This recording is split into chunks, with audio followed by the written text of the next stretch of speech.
everyone, this is Henrik Palmgren from the land of the Goths. Good to have you here. Hope you had an excellent week so far. You are listening to an independent radio program within a new emerging anti-establishment, anti-globalist, pro-European field that is developing within the poisoned West as an attempt to salvage and remedy those things that are worth saving and then build on that as the rest of the ship is going down.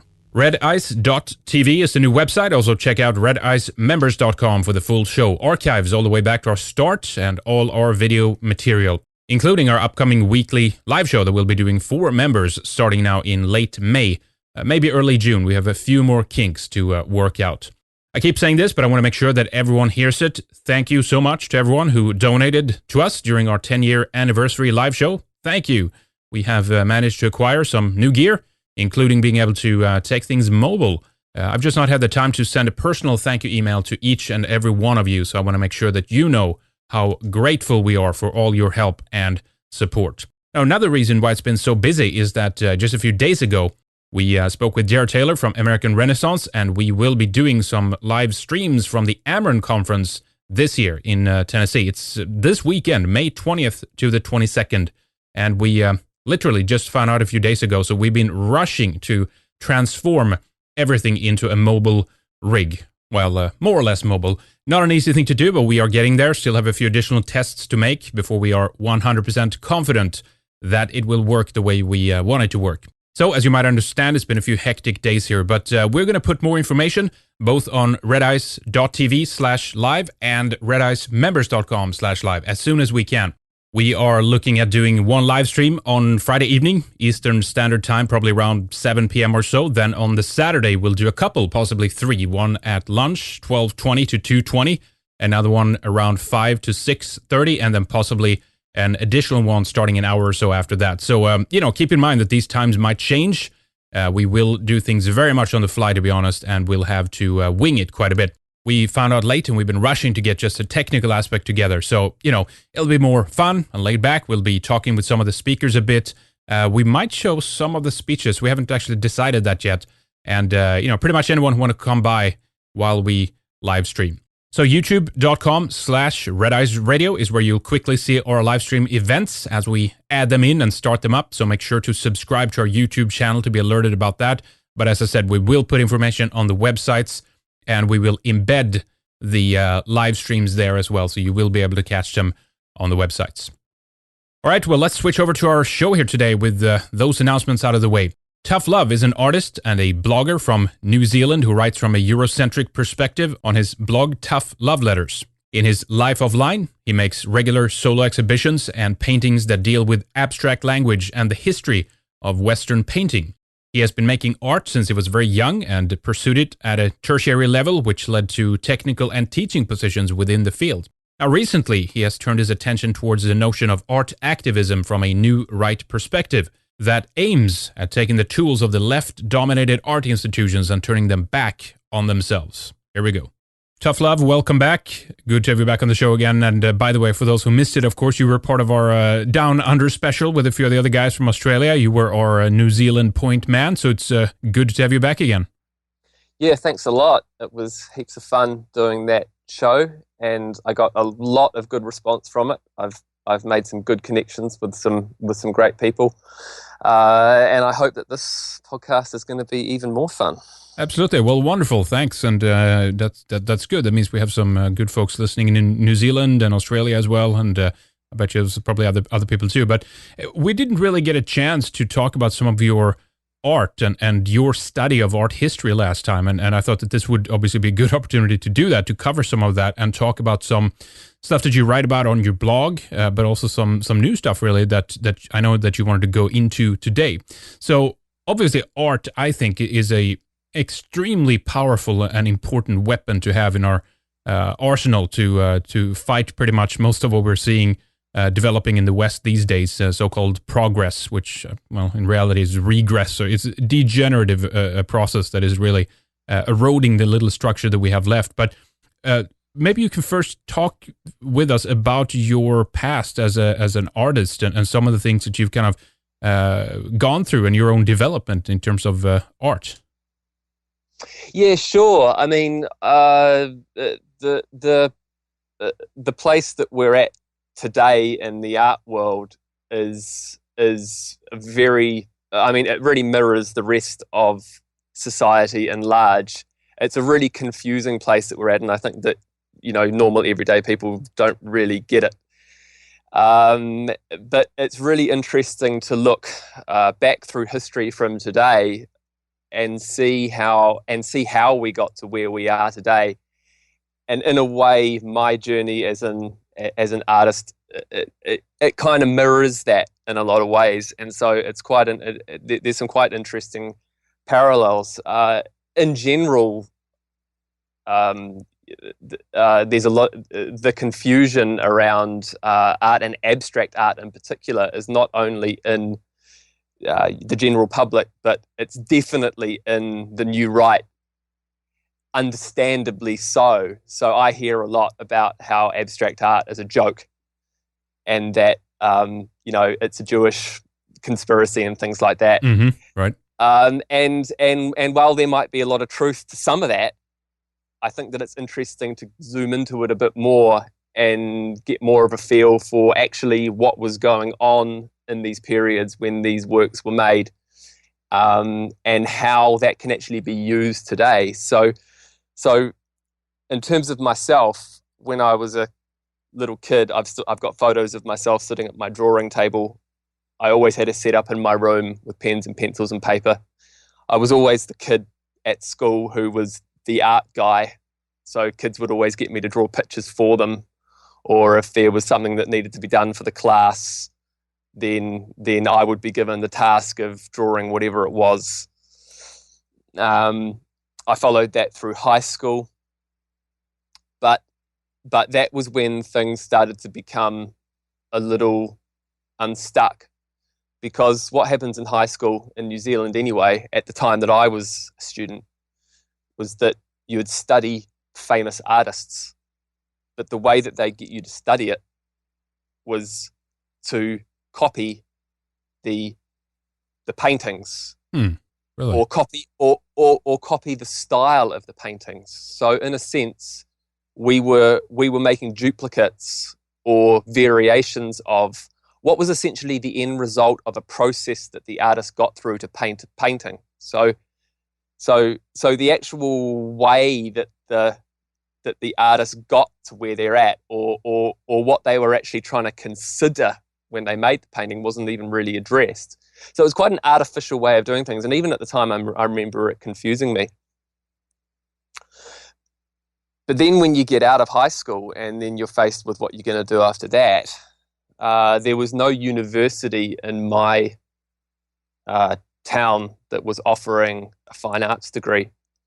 And so I went to more of a sort of independent, community-based institution for a couple of years.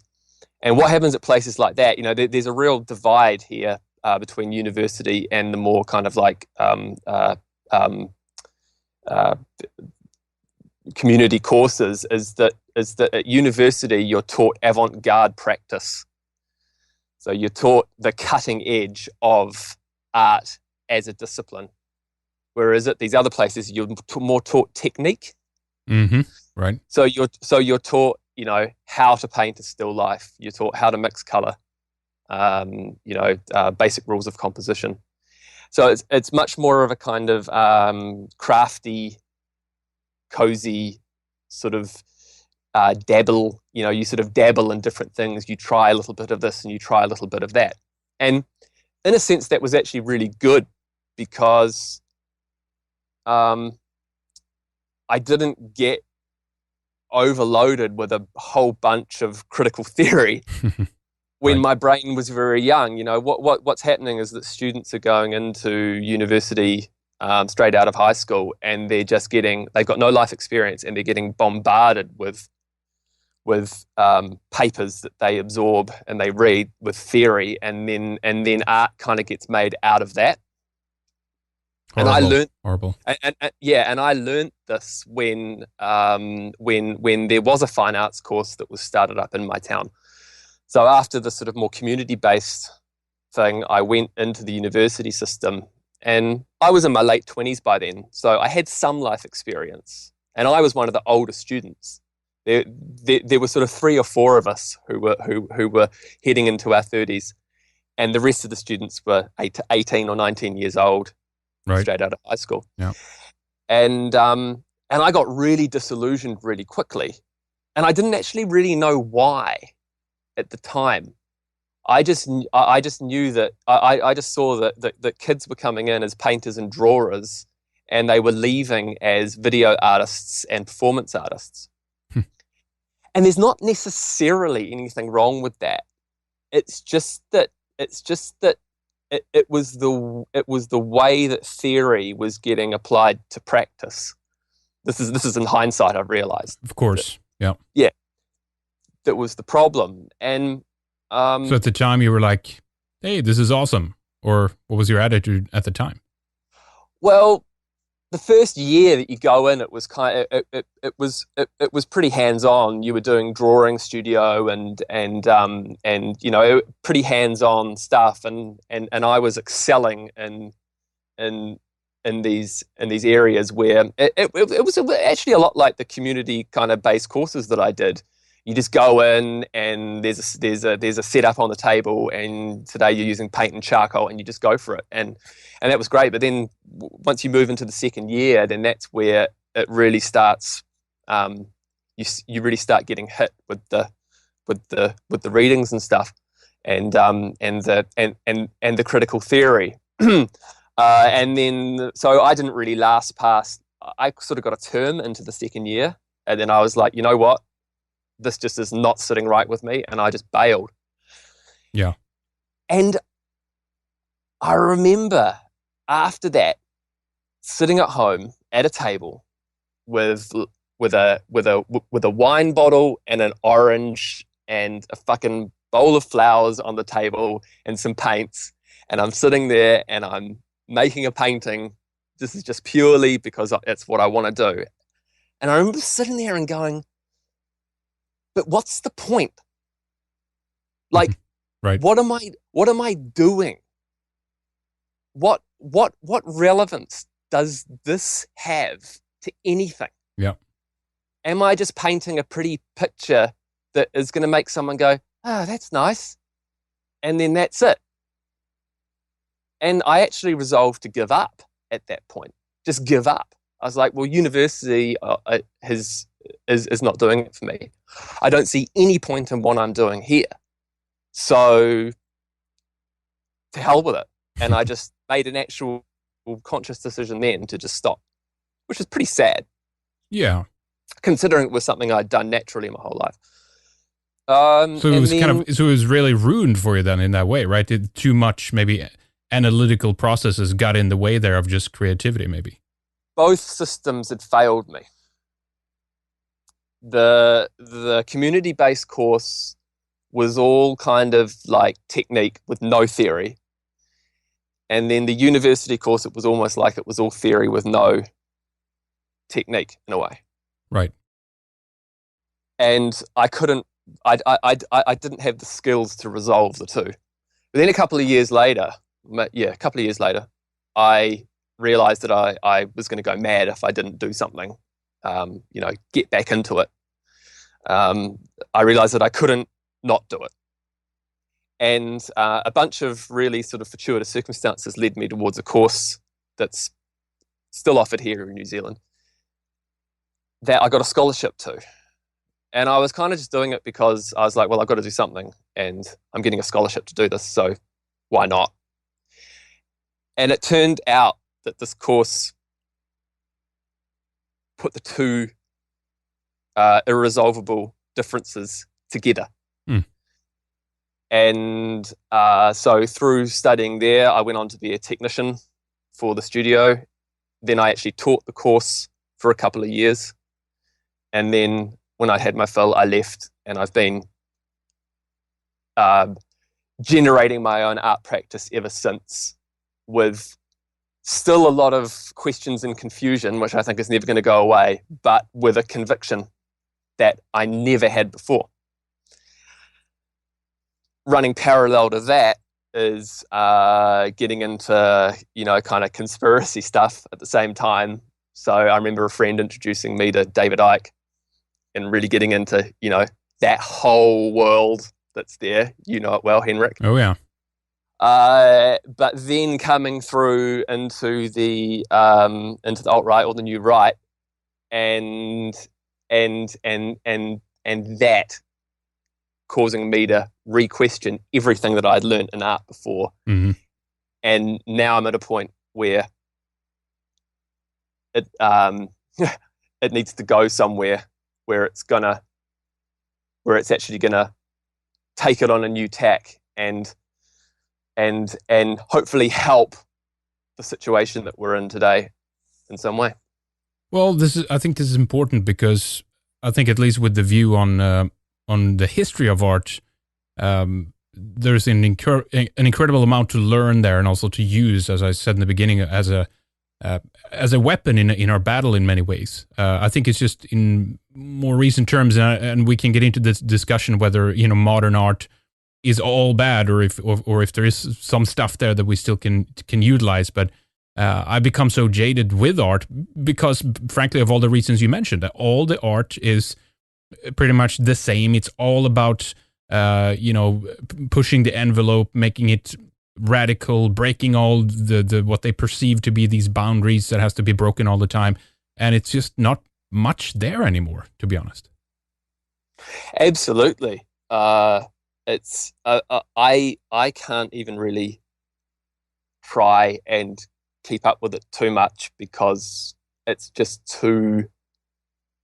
I mean, not only is there just so much going on at the moment, but it is really disheartening and aggravating at the same time. Mm-hmm. I mean, the whole art world today is so hard left. It beggars belief. It's really just mirroring. It's really just mirroring the Western world. Yeah. At large, but it really is a kind of like visual tool to chip away at the traditional West. It's just like locusts, just ripping little chunks off it and just taking it down from its own side of the field. The art world is huge, and it's a huge industry. And a lot of artists, I think that they just think that they're actually doing something good, and that they're helping by critiquing this and critiquing that. They don't actually realize that they're actually making art to seal their own fate. Right. To be blunt about it. But the thing is, where I'm coming from is that I have had the education that I've had, and I have made the work that I've made, and I think that there are some really valuable things to absorb from the history of art through modernism and through postmodernism. And in a large sense, I don't think that we can actually go back to some sort of golden era of classical, art making, where it's polished representation of these amazing, elaborate scenes with the most brilliant techniques of tonal modulation and composition. That would be just going back. Right. And to go forward, we need to understand how we got to where we are today, because actually our vision as a society at large is soaked in this history. We can't separate out how we see and what's happened through art practice through the years. And so as far as I'm concerned, there's really no way out, and there's really no way of avoiding it. For me as an artist, I need to confront it and actually turn it back on itself using its language before I can get to anywhere meaningful. Right. That maybe has any resemblance to the great period of the past. Yeah, I mean, yeah, it's both sad, but it's understandable that we just can't. I don't think we're hardwired that way to just go backwards, you know. And That's right. I don't think it's good either, to be honest. But what's interesting is there it has come through in other types of related fields, I guess, whatever you want to call it. I remember one photographer, fashion photographer, I think his name was David LaChapelle or something, if I remember him correctly. And he basically, you know, there was a documentary I saw by his technique and stuff, and he basically just opened like a Renaissance art book, you know, and just flicked through and just like, oh, that looks good, and then just basically recreated the scenes in that, and everyone just loved his photography. It was like groundbreaking, they said, or something, you know. But it's like, well, okay, he just used old techniques, you know, and just used these same old kind of classical motifs and whatever. So I think that's what it's really about. It's about taking what we know from that period and maybe trying to take that into the future. But that maybe that's easier said than done in these days. It's really easier said than done, and the stakes are very high. I mean, the way that I look at art and art history is really from an artist's perspective. So when I was in high school, for example, and I was taking art history courses, we were looking back over history, and we were learning about the circumstances surrounding the work of art. So we learned a bit about the life of the artist. We learned a bit about maybe the political situation. We learned a little bit about composition of the painting.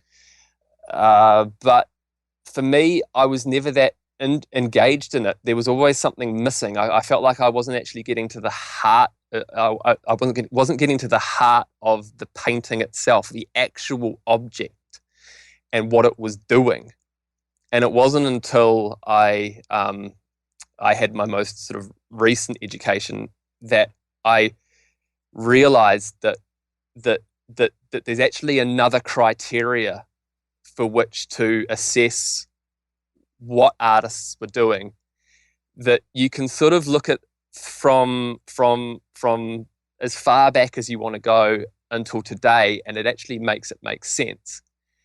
And that is, and this relates to a blog post that I did recently, a dialogue, excuse my university terminology, please, a dialogue between art and life, mm-hmm. or making art real. So posing the question, and I use the example of painting a lot because painting is sort of like the model for everything that's happened in art practice, even till today. You know, you can draw a direct relationship between painting and the computer screen. Mm-hmm. Right. What can a painting do that nothing else can? So if I sit here with a stretched canvas and some paints, and I've got my wine bottle and my orange and my vase of flowers on the desk, and I'm mixing my colors to mimic the light effects of the surfaces of the objects, and I'm recreating that on a two-dimensional surface, I'm using painting to mimic reality. So the painting is not the thing. It's coming secondary. So when the viewer looks at the artwork, they're looking at something that came before, which was the real objects in real space. Mm-hmm. Right. So the painting is a result of the artist looking at the real world and then recording it onto a 2D surface.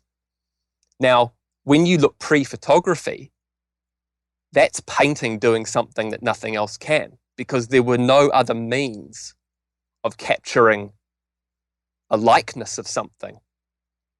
It was the only thing that you could use to do it. So painting was real in that sense. Yeah, I see what you're saying. Yeah, so you've got this sort of trajectory where, like in medieval times, it wasn't so much making things look like how they really looked in real life. It was more about stylized figures and words to convey a spiritual message. So a literal a photographic likeness of something was not important. But then, as things become more sophisticated and a kind of scientific worldview starts coming in, things like perspective are invented, so that the painting makes real, say, a theme from antiquity or from the Bible. So before, it was in a book and you had to read the scripts and imagine it in your head. Whereas now artists were using these sophisticated techniques of tonal modulation and perspective to make the painting a logical extension of real space. And they were painting them on architecture and on a large scale. So figures could be almost life-size. So what they're trying to do is they're trying to actually tear open a void with the painting where the viewer can stand in the present moment in front of the narrative that is trying to be articulated. So painting is trying to become a real experience for the viewer standing there, instead of having to conjure up the images in their head. There's an interesting thing that obviously came to me while you're talking about this, but what we'll save that for later. So keep going. Well, I mean, if the listeners think about or can Google the Sistine Chapel, so you've got the vaulted ceiling of the chapel has been dissolved. There's no solid architecture there anymore, except for the kind of supporting beams.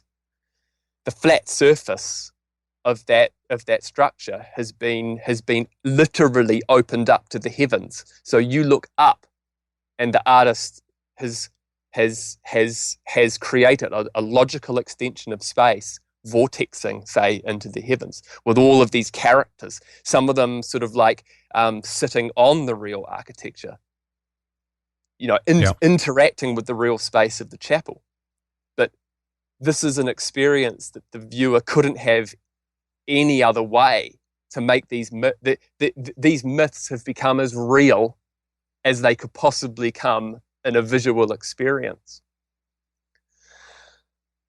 So and remembering that this is pre a machine that can capture a perfect likeness of reality. So it really is if you try to put yourself in that time, painting really is this beast that is becoming more and more dramatic and unlike anything that's come before, and unlike anything that anything else can do. Save, I don't know. Well, the technology's not there. I was going to say, making people climb up onto the Sistine Chapel wrapped in robes and all sitting there in the poses. But then how are you going to open up the ceiling to this vortex going into the heavens? Right. You haven't got special effects equipment to do that. So it really is being used as a tool to give the viewer a present and real experience, standing there at that moment, looking up, and probably trying to inspire within them. Probably the point is to make their spirit align with it, so that they actually open up from the inside by having this immediate experience. Yeah, because I mean, maybe that's also then one of the reasons why we just can't or will not return back to that era of artistry and really representation. I mean, it's, again, as you said, there's a layer on top of things which makes it more metaphysical and impossible to a certain extent. But as you say, if they were trying to achieve representation of accurately depicting something, then in these days we have that so vividly, so accurate that it even goes beyond what we can see with the real eye. When we look at 4K moving imagery on a screen, we can actually we will have a more accurate representation of reality there than we can with our own eyes, right? So maybe that's one of the reasons why we just don't want to go there anymore. And it's almost like that the art itself is becoming more and more clouded to a certain extent, the more accuracy we can get in photography. I don't know. Yeah, I mean, in some ways, it's become obsolete. When you think today about how primitive painting is compared to the sophistication of the technology at our hands at the moment to, say, render images, then it's almost like, well, probably these guys, like Michelangelo, probably if he was alive today, he wouldn't be using painting. I mean, I don't know, but he might be innovating with, the latest stuff that's being put out by Apple. I mean, who knows? But it's a really important point to come to terms with, because photography really is what flipped the whole thing on its head. So, up until the 1800s, the boundaries between art and life were becoming smaller and smaller in terms of representation.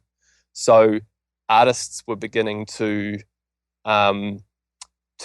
put everyday figures into their work, so that when the viewer stood in front of the painting, they weren't looking at purely these scenes from antiquity that were existing in the past. They were looking at people that they knew around them, the character types that were in their village or whatever, or their town. And so the subject matter was becoming more present moment. Biblical themes, like in the Baroque, say, with Caravaggio. It would have Christ and his disciples, but the disciples would be like guys from that time, wearing those sorts of clothes. But also the actual means of the representation were beginning to change as well. Like things were becoming less polished. Paint texture was becoming more accentuated. So the actual material itself, light source was beginning to be played with. So instead of the painting being lit by some illusionary sun that was outside the work in the sky, you know what I mean? Like you've got a scene of, say, Greek columns with some guys standing in a square, and they're all lit from one angle, so that you've got shadow on the one side and light on the other. But the actual light source of that is beyond the boundary of the painting, and in this kind of illusory world where the sun's in some illusionary painted sky. Whereas in the Baroque, say with Caravaggio, you're actually getting these weird light sources where the figures are almost lit from inside the painting. So they might be sitting around a table, and the light source is almost coming from the center of the work. So they're being so all around them is blackness. Like if people think of a painting like Doubting Thomas, there's blackness surrounding the figures who are lit from a central point, and so there's no illusionary light source coming from outside the work itself. It's actually coming from within the painting, and so my point is, what this is actually doing is that it's alluding to that there's nothing outside the work, that the whole drama is happening within those four sides of the canvas in front of the viewer. There's no illusionary world that goes outside of it anymore. Right. So these things are really important to understand because they're refining this kind of idea that painting's not coming secondary to anything anymore. It's generating its own meaning from the inside. There's a great movie called Mr. Turner, which is about the life of William Turner, that I recommend everyone watches. It came out a couple of years ago, and there's a scene in there where he walks into a photography studio, and it's like the first photography studio in his town. This is when it's cutting edge and it's come over from America, and he sits there and he has his photo taken, and he says something to the effect of, pretty soon I can see that artists are going to be taking this little box out into the landscape and taking a photo of it that's going to do a far better job of depicting reality than any painter can do. Essentially saying that that painting will be obsolete from this box. But But actually what we see in the invention of photography is a catalyst for almost an inversion of everything that's gone before. And we're still coming to terms with today in a lot of ways in the art world. And so this is where the discussion really gets interesting. The problem is that I'm aware how quickly time goes by, and there are so many details that we can go into, and so many interesting things. And so it's important to try and keep the discussion quite broad. So so Henrik, if you have any questions that you want to ask to sort of keep the discussion firmly on track, go for gold, or I can just keep going. Well, let me ask you, and you can be brief on this if you think we should head on from here, but obviously this is kind of rhetorical, but so is it photography's fault that we went from the Sistine Chapel with the likes of, Brunelleschi and Michelangelo to Duchamp's fountain, that urinal that he exhibited, In a lot of ways, yes. I mean, it's really within the broader context of industrialization and mechanization. So what you get is we've still got this question of what can painting do, or what can art do that nothing else can. Once the camera's here, well, it can reproduce reality. So if painting's role is no longer to reproduce reality, then what is it? Mm-hmm, right. What can it do to still actually maintain a kind of relevance that photography can't do? And this is where we enter modernism.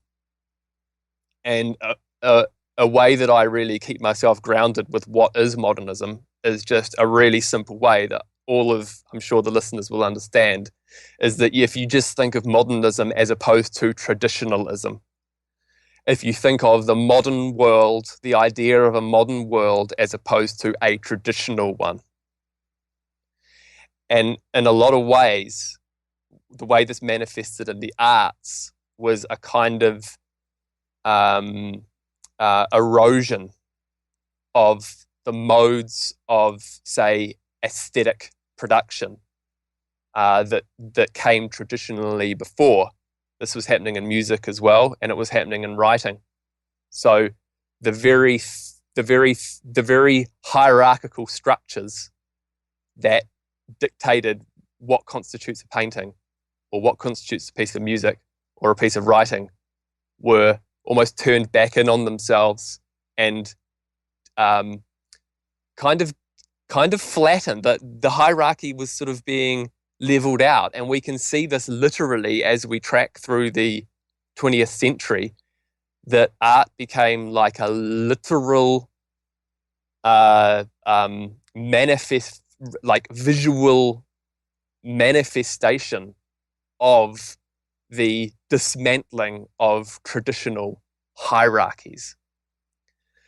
So when you look at photography and you look at how painting responded, what you're getting is a dismantling of the structures that make painting represent a three-dimensional space on a 2D surface. Photography can do that now. Photography can become a logical extension of space into the horizon line.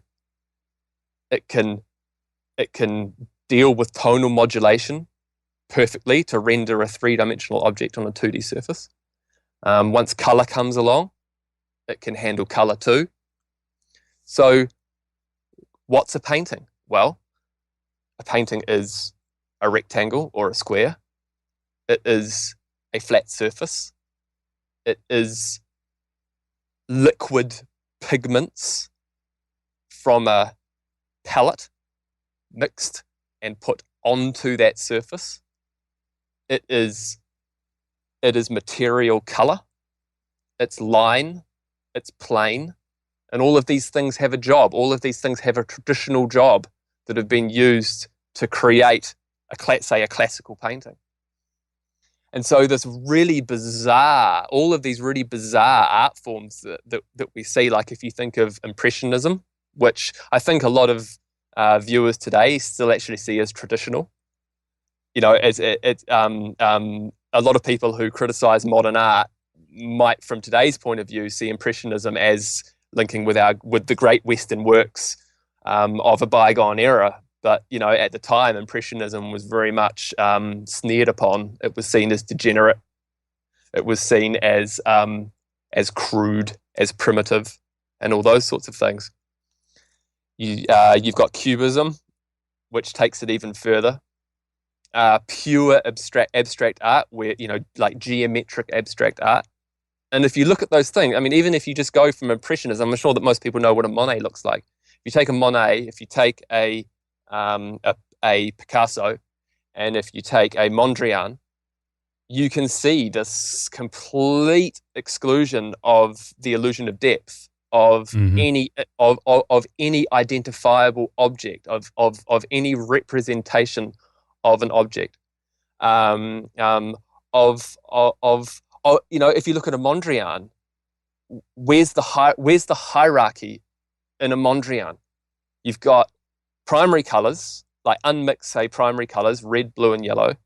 You've got them in fairly, well, they're not equal distribution of color, but they're in squares or rectangles.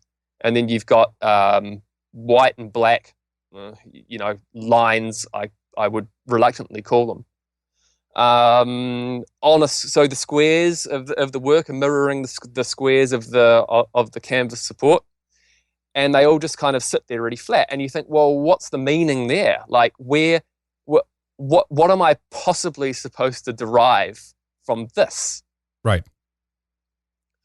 If you look at it through the lens of the closing of the window of tradition, so this beautiful seamless space that goes from the viewer's feet back into this canvas, you know, across a courtyard that's been painted of some great golden era of the past, with a building in the background, then through over the hills to a horizon line, and then a lovely sunset with some clouds. Mondrian closed that shut because he's saying, well, what can my painting do that this camera can't? I'm simplifying here.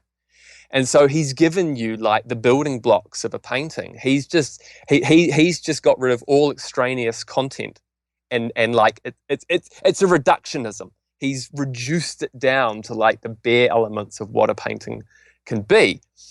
If you go and you look at what his philosophy was behind this, well, it's this thing he calls like dynamic equilibrium or neoplasticity or whatever it is. And his basic thing is making a painting where no element dominates, where the different proportions of the colors and the lines and the planes are distributed in such a way where the push and the pull, where the fighting between them is settled down to a kind of almost inactivity. And if you look at this in terms of like egalitarianism, for example, I mean, it's almost like a perfect mirror. It's trying to create a model that does away with a hierarchical society and gives you an egalitarian one. Whether you want to call that communism or whether you want to call that like social democracy. So these things, and I'm just explaining it in one way, but in a large way, this is why you get these really bizarre and almost like meaningless art forms happening in the 20th century. Well, this is really then when art has become weaponized. I mean, of course, it goes back earlier than that. You could argue that during the Renaissance, these religious Christian motifs was kind of used as a form of propaganda as well. Obviously, you can do that, but what I'm trying to get to is to say that now art has become a political tool. It has become didactic and, in effect, also then lost its role, its traditional role. I mean, sure, these days they say, oh, well, art is there to break the boundaries or whatever, but I don't think that this was the case historically. I think art was actually there to affirm identity and purpose. I mean, take tribal art of old European societies. I mean, that was there to strengthen the group, to kind of underline the mythology of the identity of those people. Today, it's there to break down and to weaken. This has truly become part of the culture of critique, right? Yeah, absolutely. I mean, it is a really interesting area in this idea of art being a propaganda tool for the state, where the two are in line and artists are getting commissioned. Well, they've got a job painting for the people in power to present a picture of whatever it is that they want the viewers to absorb. And then when you get into this kind of like revolution stage, like with the French Revolution or like the Paris Commune of 1848 or whatever it was, and then through into the 20th century, it is like whenever there's kind of like a left-wing government in, the art is used to destroy any sort of more right-wing threats. Oh yeah. But then, yeah, I mean, when there's a right-wing government in, say, art is used for yeah, I mean, art. I mean, when there's a right-wing government in, I mean, I don't know enough about the particulars of history to really say, but it's almost like art, almost like supports, like it tries to grow something, whereas when the left are in, art tries to degenerate something. Yeah, I agree. I'm sure it's not that black and white, but and from my point of view, I'm not sure where I actually stand on that. Like maybe I take a third position. This is what I'm actually trying to come to grips with now. Well, what's funny here, though, and I mean, this could kind of, I'm not saying we're there yet, but this could initiate the conversation on how we can use art as a weapon in our struggle, if you will. But if it's there to break things down and break rules and attack the establishment, well, let's adopt that now then, right? Because now they are in charge, right? They have broken everything down to the point where they run the show pretty much. So let's adopt their modalities in a way. Yeah. No, that's right. And I mean, so if we keep leading the listeners into how we are today, we can actually just keep going through the 20th century and just see some of the what the famous painters, I mean, the people that we still revere today were dealing with. And I know that there's a danger of giving like kind of a really linear historical account of things, like this happened, and this happened, because not only does it oversimplify things, that actually things were happening before other things. Like there's no there's no absolute general trend. There's always anomalies that pop up before other things weave back on themselves. And also, of course, artists at the time didn't know what was coming next. Yeah, they were breaking the rules of their fathers, but they didn't have the ability to predict the future. And so when we look back, we've got to keep in mind that we need to judge the artworks on the time, like try and put ourselves there, realizing that we don't know what we know today. Because for us, like an Andy Warhol, it's like, oh yeah, whatever. But that's because our culture has become so saturated with what pop art did that we can't see the wood for the trees anymore. Whereas if you take yourself back to a time where this shit didn't exist, then you can kind of have maybe a new appreciation for it and more of an understanding about the actual significance, whether you think it was right or wrong or shit or not. Just at least have a bit more of an understanding, because it really does help us now and today. And so like I guess I just like to leap forward a bit to Jackson Pollock, and keeping in mind the lens through which we're viewing this, and that is asking the question, what can painting do that nothing else can, or what can art do that is its own thing, and blurs the boundaries between art and life, like breaks down the structures, the divisions, the hierarchies that kept things separate, in order to bring about something else, a new way of seeing. And artists will deal with this on different levels. Some were very ideological and utopian, so they had this vision that if you can expose the essence of what a painting is, you will see the face of God, which is ridiculous, right? But admirable in its earnestness. Or that, a painting can become, or a work of art can become, a model for a kind of communist utopia, or that, if you look at Russian constructivism, that the boundaries between the art object and utility can become dismantled, so that there's no actual difference between the art object and its function, and what the average worker needs. For example, like art on a practical level aids the efficiency of a new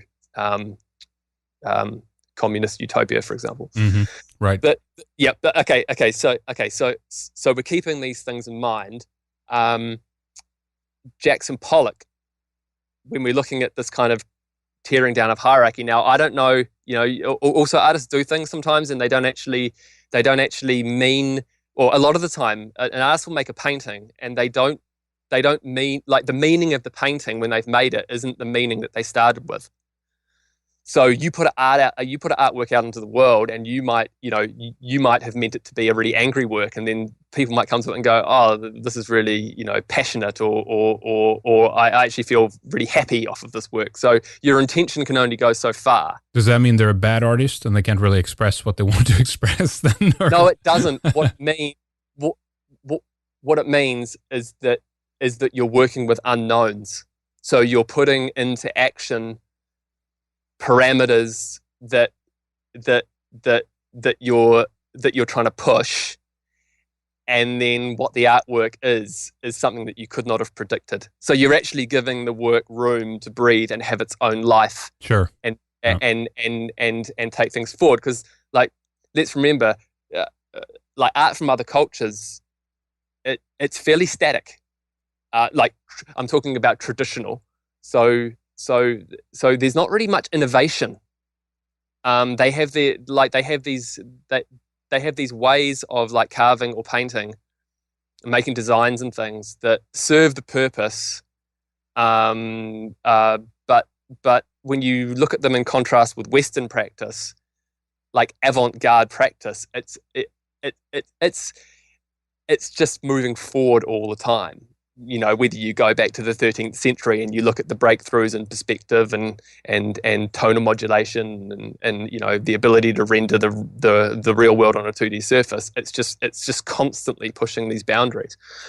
And so when you come to Jackson Pollock, well, I don't know whether anyone's seen the movie of him with Ed. What's his name? There's a great scene at the beginning where he's being, like, escorted up to his apartment by a friend of his. Pollock's absolutely, like, just deliriously drunk, and he can't even walk up the stairs, and his friend's helping him up, and he collapses on the on the sort of landing of the stairwell, and he just launches into this little diatribe about fucking Picasso, like everywhere I turn, there is Picasso.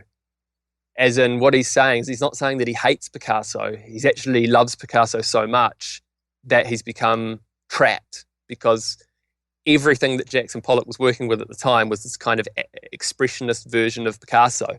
Like, everything he tried to do to break the rules and to create a new language in painting, he came up against Picasso because Picasso had already done it. Mm-hmm. Right. Yep. And then you go and you look at his drip paintings. Now, I know a lot of people just think that his drip paintings are just like a joke. Like, Right. like A 3-year-old could do that, right?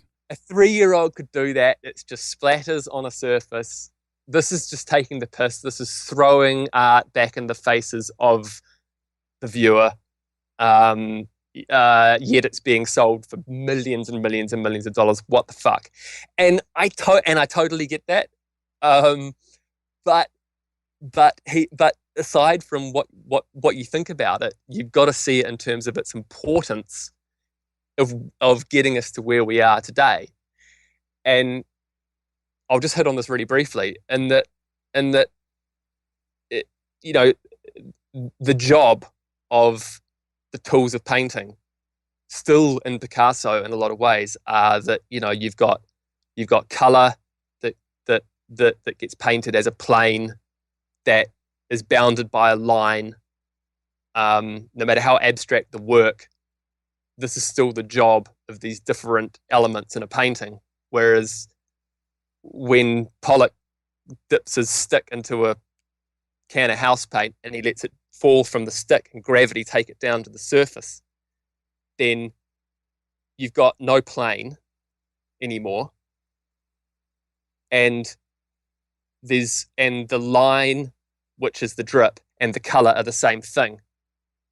So he's collapsed the boundaries between these different elements of painting.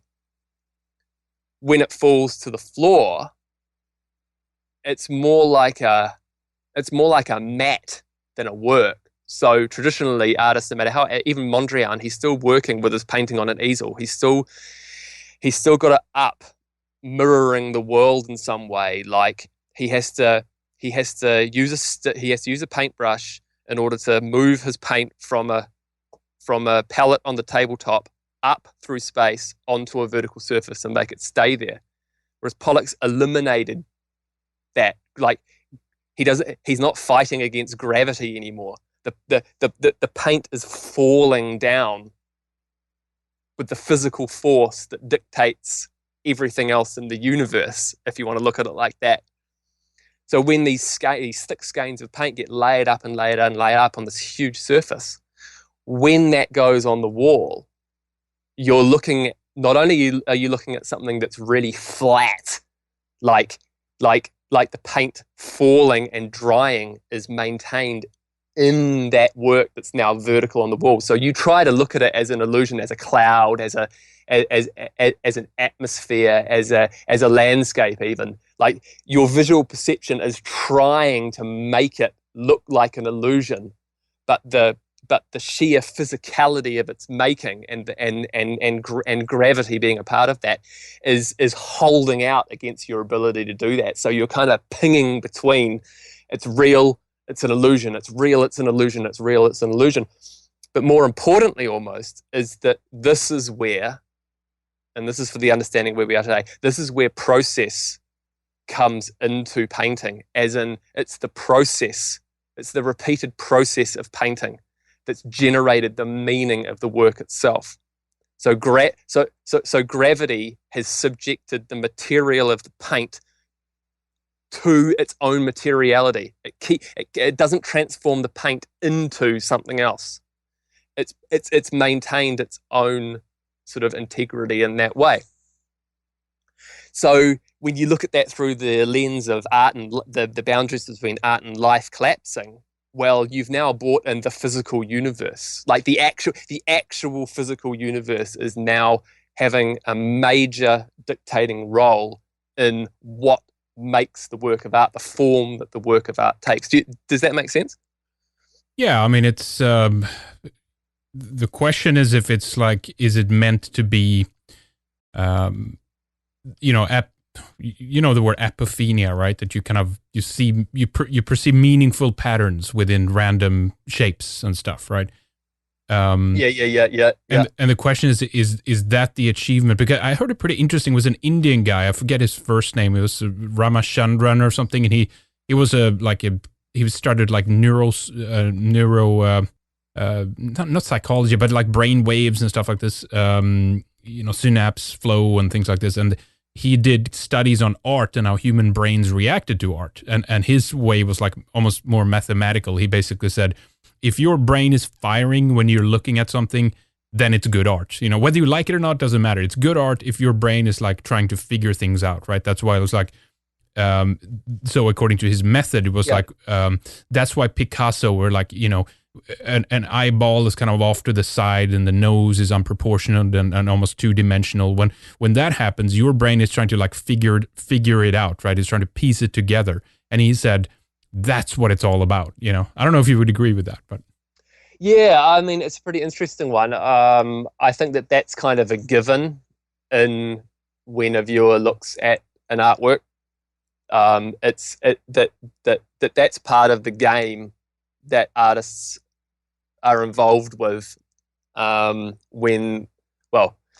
that's part of the game that artists who are involved in this language are aware of when they're making a work. So it's almost like that the viewer is going to try to control your painting into something that they can recognize from the outside world. Yeah.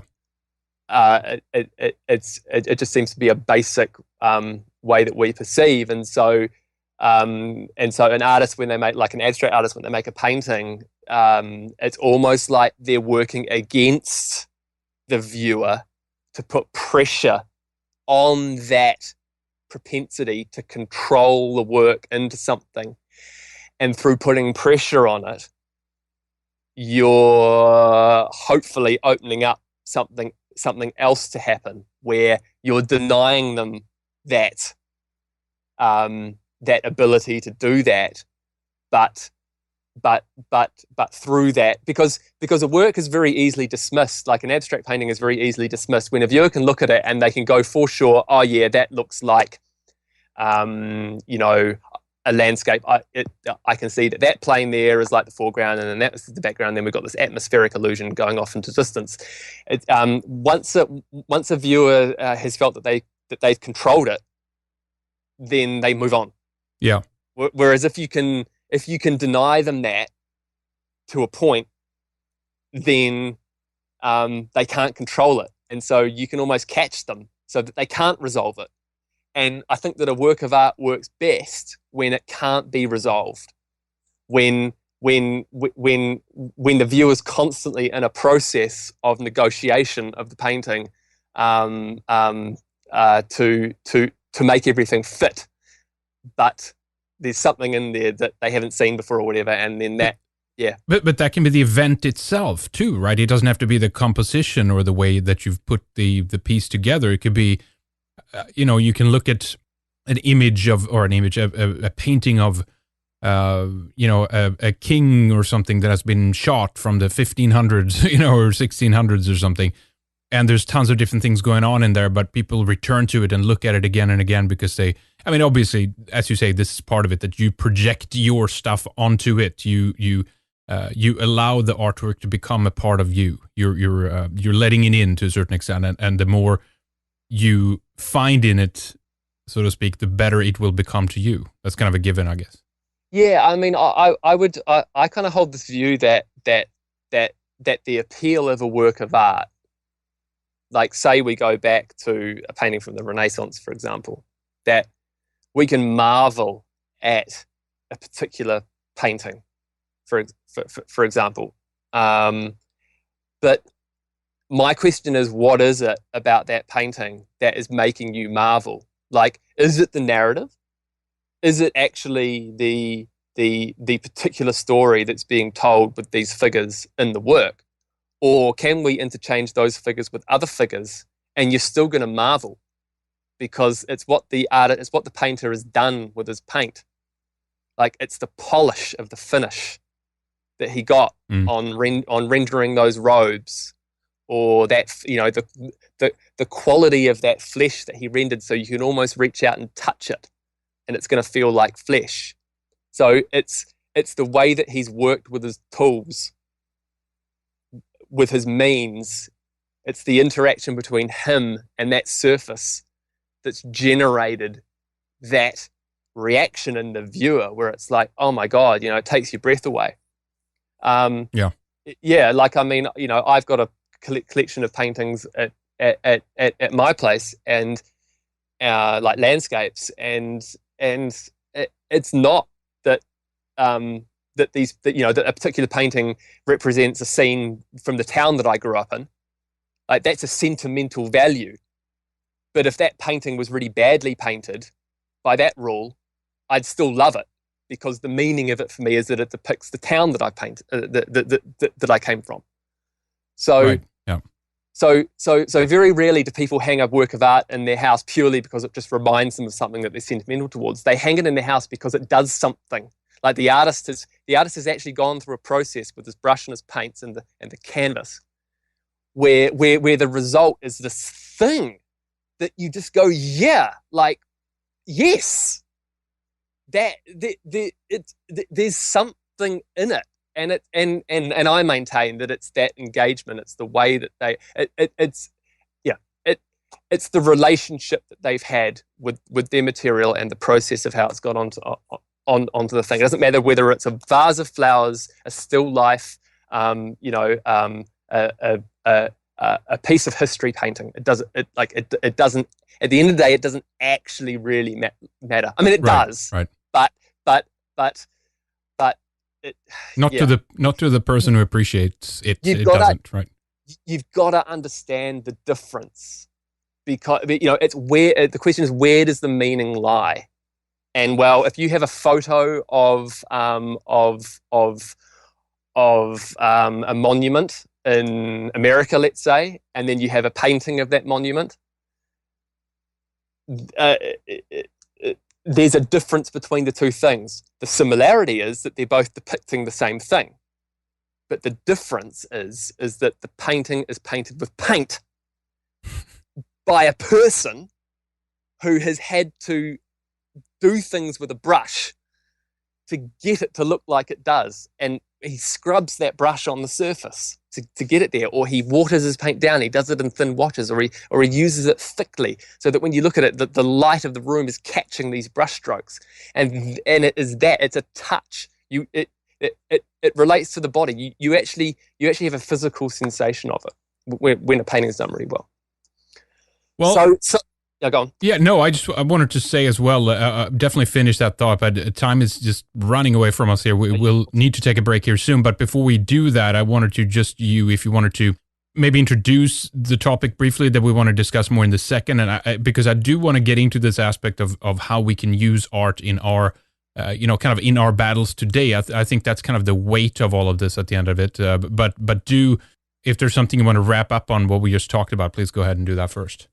Yeah, sure. Well, I mean, I guess in some ways, Pollock is a pretty good place to end section one, because he really is whether you like him or not, he's a pivotal point in art history, because of the fact that his paintings open up to process in art, and that is where that is really a major shift that takes us into postmodernism and gets us to where we are today. So I encourage all the listeners who don't already have a membership to grab one and come over to R2, because this is where we're going to really sharpen things up, and we're going to talk about where we are today and some tactics or some considerations for how we can actually, I'm talking about avant-garde practice here. I'm not talking about somebody who's making a like a product for a market, like if you paint nice landscapes and you're moving units to generate an income, which is your livelihood. That's not what I'm talking about. I'm talking about taking a risk and actually trying to shift, trying to use art to turn back on the world that we're in today, and actually make a physical space and a physical manifestation that is going to kind of like support our cause. What I do want to extend now is I want to just extend an invitation to anyone listening that, I'm going under a pseudonym right now, Tough Love. So I have a art life which is under my real name, and I'm in a funny position at the moment because if I go, like if someone Googles my name and they come across, say, this podcast, then that could deny me at the moment certain benefits that I'm trying to get at the moment, like residencies, grants, from an art institution that is entirely left wing. Yeah. So yeah. There's no room for the views that get expressed on, say, Red Ice Radio. Yeah. And right. so if I'm linked to that, then I go and apply for something. They Google my name. Red Ice Radio comes up. They listen. It's like blacklisted. Yeah. Now, so what I want to do is I don't know who's out there listening right now who listens to Red Ice Radio, who owns a gallery. There might be no one, or there might be a couple of people. It doesn't matter where they are. It doesn't matter where you are in the world, or you might even know of just a space that could be really cool. There might be artists out there who feel like they're at a point where they want to do something. So I encourage, please get hold of me, because I would love to come to where you are and make a series of work and show it. At the moment, my practice is kind of divided. Like, if none of what was going on in the world today was happening, I'd be making a kind of just like a slow release series of work. It would be, it wouldn't be explicit. It would be working with traditions, but it's something that would happen over the course of a career. Whereas what we need now is we kind of need activism, because art's all about activism at the moment. Everyone thinks they're critiquing this and that, and that they're social activists. Right. What we need is we need to start turning that back on itself. And so I'm proposing a certain line of work that is more in an art activist field, and it's revolving around hate speech. So I'd like to give have an exhibition, make it real, put it in a space, document it, publicize it, get it online, offend a whole lot of people, hopefully. And also maybe, give some moral support to the great things that other people are doing in terms of, politics, in terms of philosophy, and all the other things on the new right. So please, galleries, get hold of me. Please, interested parties, get hold of me. toughloveletters@gmail.com, or you can find my blog, which is, what is it, Hendrik? WordPress, Tough Love Letters, I think. Yeah, it's toughloveletters.wordpress.com. So, thank you. Because I think that we should really make something happen and make something real. And I feel like I've got the experience to do it, and I've got the conviction to do it. So let's go. Yeah, I mean, that would be the true counterculture thing to do in our times here. So there are a couple of things that you are working on right now, isn't that right? Yeah. So I mean, I've got a few things on the go that are just more of my kind of normie projects, which I'm really wanting to kind of like wind down and transition to something that's really in line with with my ideologies, I guess. And I don't want to be going under a pseudonym much longer. So if I put on a show based on, say, hate speech, then I'm going under my real name. I'll be photographed with my work. I'll be interviewed about the work. I'll do all those things. At the moment, I'm just, because of these things that I've got going on, I'm just protecting myself a little bit longer. But yeah. So this work based around hate speech, what it's attempting to do is it's attempting to bring together the self-referentiality of painting. So as in the kind of things that we've been talking about, like art turned back on itself. So what can a painting do that nothing else can? But bringing in these great memes and words that are growing every day, in our culture, and making a kind of making a series of large-scale works that walk the line between only referring to themselves, but actually referring to the situation of the world based on race. that's going on at the moment. It's hard for me to say much more than that because the work really does the job. So yeah, and I'm not going to go put them on my blog. I'll talk about specific examples with anyone who contacts me because, of course, the form the work takes will depend on what country it's shown in. For example, like the work I'd make for New Zealand, I would use very different words and very different processes than I would if it was in America, for example. Yeah, I definitely understand that. Well, okay, folks, go check out the blog, toughloveletters.wordpress.com. You have the email right there on the front page. Yeah, definitely do that. And I'm looking forward to continuing here our conversation and see a bit more here, some of the ideas that our guest has in terms of what we can do and how we can use art, in what way we should employ it to try to basically turn things around, to retrieve some form of sanity in the situation we're in. But yeah, stay with us then. We'll take a short break and then we'll be right back with more. Well, ladies and gentlemen, that's our first segment. Please join us in the second at redicemembers.com. Go there to sign up for a membership and tune into the second hour of all our previous shows and all the video material that we have made over the years. An interesting and important second hour is coming up here, so definitely don't miss it. Now, as I announced at the beginning of the show, please don't miss our Amaran live stream this weekend. More information is coming. We'll put this up on the websites here shortly. We'll be right back after the break. Thank you for listening and for your support and for staying with us.